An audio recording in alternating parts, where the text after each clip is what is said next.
Hey, what's happening, YouTube? What's going on, guys? You guys have tuned into Rules for Rebels, and as you know, if you watch the channel, whenever there's big Amazon news about Amazon in general, but especially if it affects Amazon FBA sellers and Amazon third-party sellers, we like to bring you a video. So that's what we're doing today. Today's article is titled, "Who's Responsible for What You Buy on Amazon? A Court is About to Decide." So we'll get in, we'll read this full article, but let me just kind of catch you up to speed a little bit. So Amazon is obviously a platform. Amazon sells some of their own products, but depending on whose stats you go off of, you know, anywhere from 58 to maybe 65% of all items sold on Amazon come from third-party sellers like you and I, or from companies, manufacturers, and sellers over in China. And one of the things that's become kind of an issue on the platform, and it's not really only with the Chinese, although they are a big issue. It's also with U.S. sellers who are, you know, small-time sellers. If a product is sold on Amazon and that product is faulty or somehow ends up hurting somebody, poisoning somebody, etc., who's responsible, right? Like, is Amazon responsible, or is the third-party seller responsible? Now, back when hoverboards started catching fire in 2016, I believe Amazon did get drug into some lawsuits, and obviously anybody can sue anybody. So people have sued Amazon in the past, but traditionally courts have ruled that Amazon is just a third-party marketplace, and sellers who have or buyers who have a gripe about a product or who are injured by a product, they have to go after the third-party sellers, not Amazon. Now, kind of a little bit of an interesting divergence from this is when it comes to counterfeit goods, courts have ruled that Amazon can't be held responsible for counterfeit goods. So if somebody sells a knockoff Coach purse, Amazon's not responsible. That seller's responsible, although Amazon does have somewhat of a responsibility to police their site to some extent. There's a court case going on in Pennsylvania right now where the courts are kind of reevaluating this idea that people can't go after Amazon, the platform. They have to go after third-party sellers. There's been a lot of cases like this, a lot of issues like this, but the two of the kind of most notable ones, one's mentioned in this article and ones that you've probably read an article about in the past if you follow Amazon News. There was one issue where, you know how for a while what was really popular was those baby teething necklaces where a mom would wear it around her neck and, you know, it could just hang on her neck and the baby could teeth with it. I believe a baby wound up getting it wrapped around her neck and wound up getting strangled.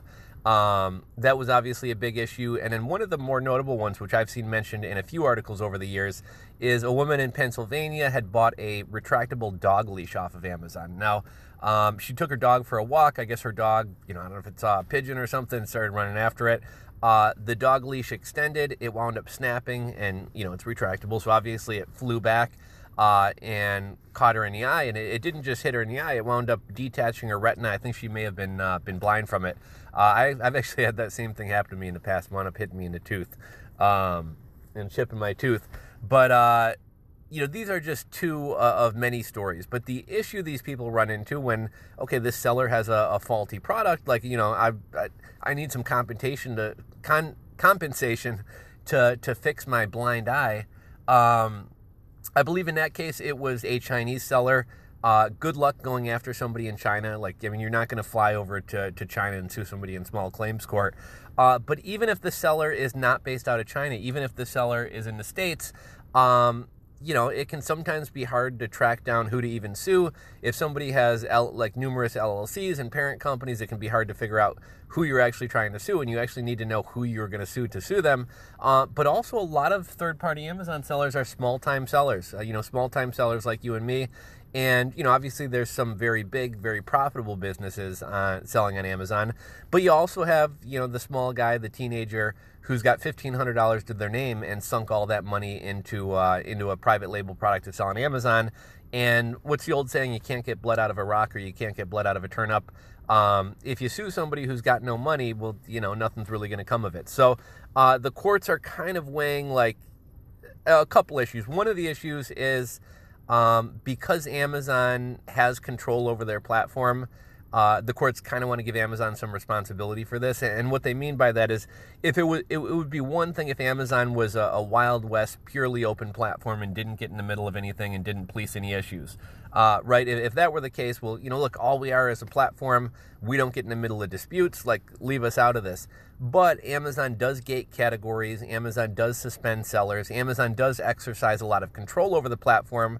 So I think in the court size, that kind of establishes more of a relationship and a precedent that Amazon does have some responsibility to police their own platform. What I think is kind of interesting, these are totally separate issues, but some other issues where platforms have recently, I shouldn't even say recently, but some other situations in history where platforms have been liable for what people do on the platform, whether you're talking Napster, LimeWire, anything like that, file sharing platforms. The file sharing platforms argument was always like, look, we provide a platform for people to exchange files. It's not really our responsibility what people upload to these platforms. And obviously the music industry and the movie industry and many software industries obviously took issue with that. And most of these platforms, whether we're talking Pirate Bay or LimeWire, Napster, or whatever else, the courts have ruled that these platforms are responsible for what users do on them. Then we could look to something like Backpage, right? Backpage, we're just a platform. Like, for those of you guys who don't know what Backpage is, it was kind of like a Craigslist copycat. They have pretty much all the same categories as Craigslist, but they got like body rubs and escort ads and things like that on there as well. There are some people who maybe use it to find a roommate or buy a kitchen table, but I mean, for the most part, it was kind of sex ads or whatever. But Backpage, not only were they, quote unquote, only a platform, but they actually went out of their way and worked with the FBI and local law enforcement and actually turned in a lot of like trafficking organizations and people trafficking underage kids and things like that. So Backpage was actually pretty proactive about that. But those Backpage guys are about to go to, I think it might get reversed, but I think those guys are about to go to prison for like 20 years over sex trafficking for running a platform site. Courts obviously decided that people are responsible for what goes on their platform, and there was a whole bunch of legislation maybe a year or two ago that actually took Backpage down. So it's kind of interesting that in certain facets of society or commerce, we decide that platforms do have responsibility, and in others, they don't. So this law that's going through Amazon right now, it's only in Pennsylvania. It'll only affect Pennsylvania sellers. But as we've seen with collecting sales tax and a lot of other issues, as soon as one state moves on something, you typically get a couple other states to follow, and then you wind up getting a snowball effect where it just winds up going national. So we wouldn't be surprised to see this kind of catch on in other states, and other states start to enforce this as well to protect their citizens. What does this mean? Well, it might mean that Amazon requires all sellers have some type of product liability insurance or umbrella liability. It might mean Amazon gets a lot stricter about gating certain categories. One thing that always struck me as odd, I used to sell like silver bullion and boxes of American Eagle coins and things like that. And the coins and collectibles category on Amazon is gated for like currency and coins, also for like sports cards and memorabilia. One thing that always blew my mind, I used to sell some products in the baby niche, baby, like Beechwood baby teethers and some things like that. And it always shocked me how Amazon gates so many categories that really don't affect people's health or safety.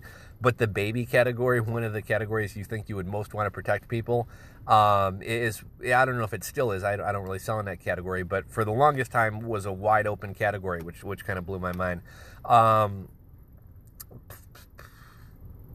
forgot where I was going with that. But yeah, Amazon may get a lot stricter about cracking down on who they allow to sell. A lot of people are hoping that this kind of begins a crackdown on the Chinese sellers, although Amazon makes a lot of money off Chinese sellers. I forget the percentage. I just saw a stat the other day.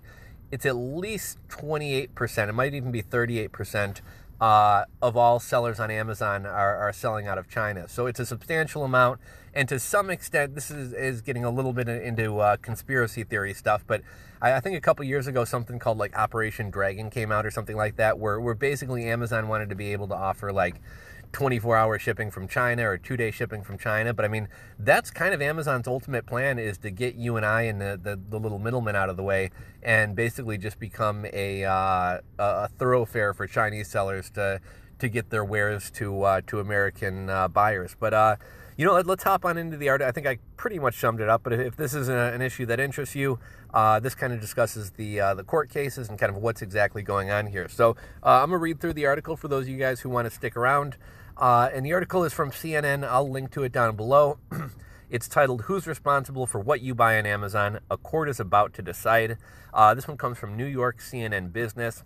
When David Wilk, a lawyer in Williamsport, Pennsylvania, got a call from a woman looking to sue Amazon, little did he know it would become the most high-profile case of his career.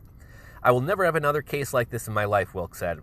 On Wednesday, case Oberdorf versus Amazon will undergo a rare hearing in Philadelphia by all the federal judges on the U.S. Circuit Court of Appeals. The closely watched case hinges on one question of whether Amazon can be held liable for damages caused by goods sold in its third-party marketplace where outside sellers sell their products alongside Amazon's own offerings. The decision, which is subject to appeal, could influence numerous other cases and ultimately the way Amazon runs its business. 5 years ago, Wilk's client, Heather Oberdorf, was blinded in one eye when she says a faulty dog collar broke and caused her retractable dog leash to recoil and hit her in the face and glasses.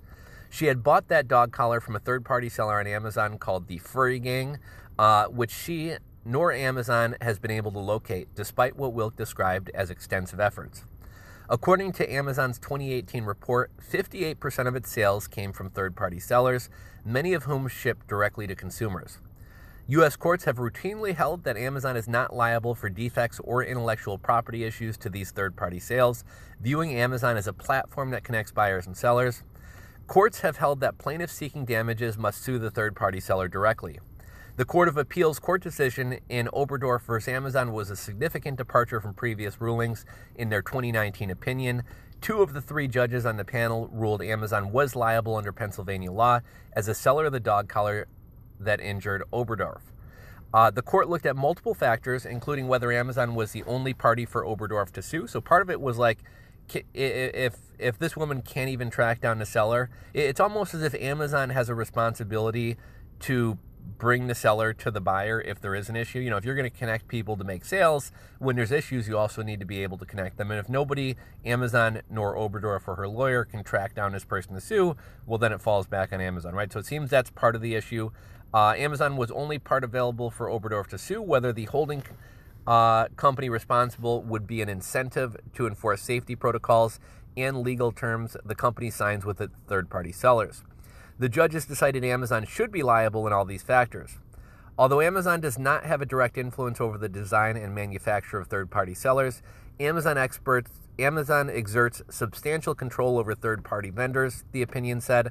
The Third Circuit granted Amazon's request to review the decision before the full Court of Appeals, a sign of the court's awareness that any decision is likely to have a lasting impact. You know what this kind of reminds me of? Illinois, like maybe 20 or 30 years ago, passed a law making this not the case, but there's a lot of cities that still like this. Like if you shovel your front stoop and or we should say if you shovel your sidewalk and somebody slips and falls, you're responsible because you didn't do a good enough job of shoveling the sidewalk. Whereas if you don't shovel the sidewalk, and you know who will probably comment on this?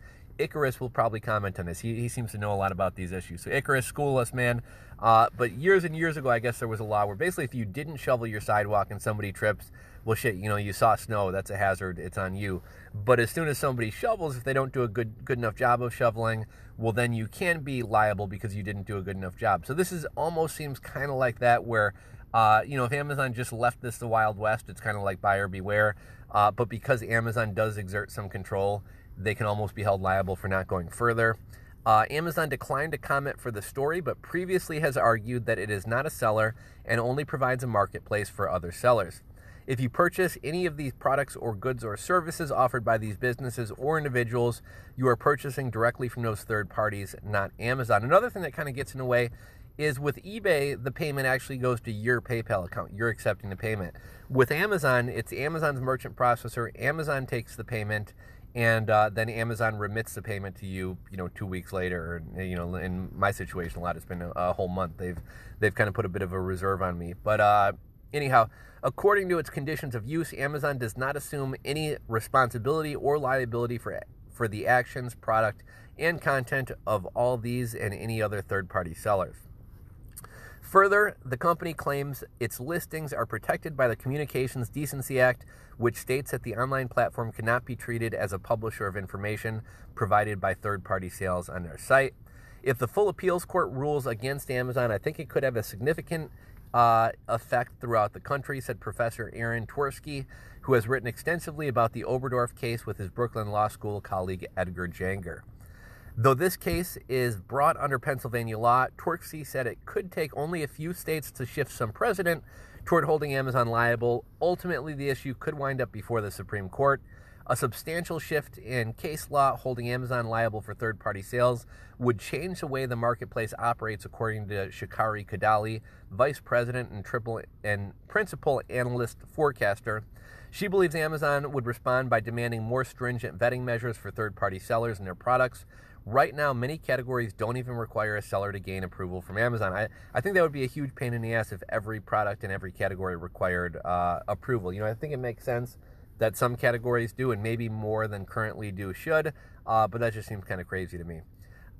They should have done this long ago. Yes, there would be fewer sellers, but do we really need 2 million in the first place, she said via email. And if the shady ones go away, I promise you no one will shed a tear. The overall impact might be fewer third-party sellers, but Kadali believes the impact on Amazon's overall finances would be muted, given that the company has multiple revenue streams and its strongest third-party sellers aren't the problematic ones. Wilk, the lawyer who will argue the case, thinks at its core the decision is about how e-commerce functions in our everyday lives, and that the courts must catch up to consumers' perception that Amazon is responsible for goods it sells. Really what it comes down to is the court is going to recognize how people buy things in the modern world, he said. So that's the article. I kind of wish this one had a comment section because I'd be kind of curious to hear other people weigh in on this. I'd love to hear your guys' thoughts, so go ahead and drop a comment in the comment section below. Let's see, we're at the 16-minute mark, so we'll just kind of wrap this video up. If you thought this was interesting, if you enjoyed it, give it a thumbs up. Drop your comments. Let me know what you think about this issue and how it will wind up shaking out. And if you're not subscribed to the channel, be sure to hit that subscribe button down below. Thanks for watching, and I'll catch you guys on the next video.